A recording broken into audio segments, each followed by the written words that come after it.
আসসালামু আলাইকুম ওয়া রাহমাতুল্লাহ ওয়া বারাকাতুহু। ওয়ালাইকুম আসসালাম ওয়া রাহমাতুল্লাহি ওয়া বারাকাতুহু। বিসমিল্লাহির রহমানির রহিম। আলহামদুলিল্লাহ নাহমাদুহু ওয়াসসালাতু ওয়াসসালামু আলা রাসূলিল্লাহ, আম্মা বাদ। আমি যে ব্যাংকে ডিউটি করি, ওই ব্যাংকের আমাদের সম্মানিত সিকিউরিটি সেম আনা ব্রাদার আকু, আরবিতে কয় আকু, brother. She is very good man sir.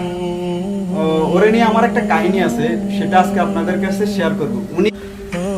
কাহিনীটা হলো, আমি একদিন আসর নামাজের পর আসর নামাজ পড়ে ব্যাংকে আসছি। আসার পরে আসর নামাজের পরে আমি কিছু আমল করি। তো আমল করার শেষে দোয়া করি, ঠিক আছে। তো আমি একটা দোয়া করতেছিলাম। দোয়াটা হচ্ছে যে রব্বিক ফিরুলি ওয়ালি ওয়ালিদাইয়া ওয়ালিল মুমিনিনা ওয়াল মুমিনাতি ওয়াল মুসলিমিনা ওয়াল মুসলিমাতি আল আহিয়াই মিনকুম ওয়াল আমওয়াত। ঠিক আছে, এই দোয়ার অর্থ হচ্ছে যে, হে আমার রব, হে আমাদের প্রতিপালক, আমাকে, আমার বাবা মাকে এবং সকল মুমিন মুসলিম ও নর নারীকে ক্ষমা করে দিন। ঠিক আছে। তখন ওই তো সৈদি তখন দেখলো যে আমি এই দোয়াটা করতেছি, তো আমার কয় ইশকালাম। তখন মানে আমি দোয়াটার এই যে রব্বিক ফিরলি ওয়ালি তাইয়া ওয়ালিল মুমিনিনা ওয়াল মুমিনাতি এতটুকু পর্যন্ত মানে আমি আর ধীরে ধীরে পড়তেছি। তখন সে যখন কইছে ইশকালাম, তখন আমি জোরে পড়া স্টার্ট করছি। মাশাল্লাহ ইনটা মালুম হাজা ইস, মানে কইতেছে আরে যে এটার অর্থ কি জানো? আমি জানি।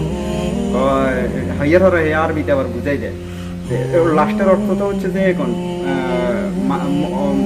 সকল মুসলিম এবং মুসলমান, মৃত এবং জীবিত সবাইকে মাফ করে দেওয়ার জন্য। ঠিক আছে, এইটা আবার সে আমার আরবিতে বুঝায় হাজা মিয়া মাত্র হাতে যে ঢুকছে।